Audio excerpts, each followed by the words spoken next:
I think the Modern Combat franchise has changed a lot in the past few years. When we started Modern Combat 4, we wanted to refresh the franchise, but we also wanted to keep what made it good. So we spent a lot of time reading and listening to feedback.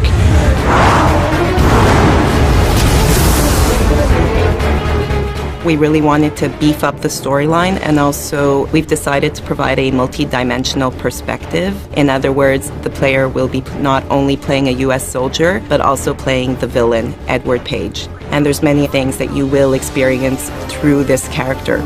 We also wanted to push the boundaries in terms of graphics and animation. All the animations have been redone in motion capture. Visually, we enhanced the amount of polygons on all the characters, the weapons, and we also used technology called Craft to create some amazing vehicle animations. Havok Engine, ragdolls and dynamic objects everywhere brings a lot more randomness to the gameplay experience. So each time you play it, the experience will be different. We've added a bunch of features.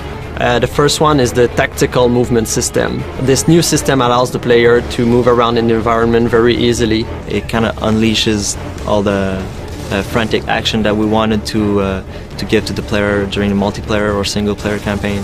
We try to create a big war feeling, open space, large-scale firefight. So there's always something happening on screen. So basically, you're part of something much bigger. I think the gap between phones, tablets, and consoles is getting smaller every day. We tried to do the best, the biggest, the most immersive Modern Combat to date. No other game gives you an experience like that on a mobile platform.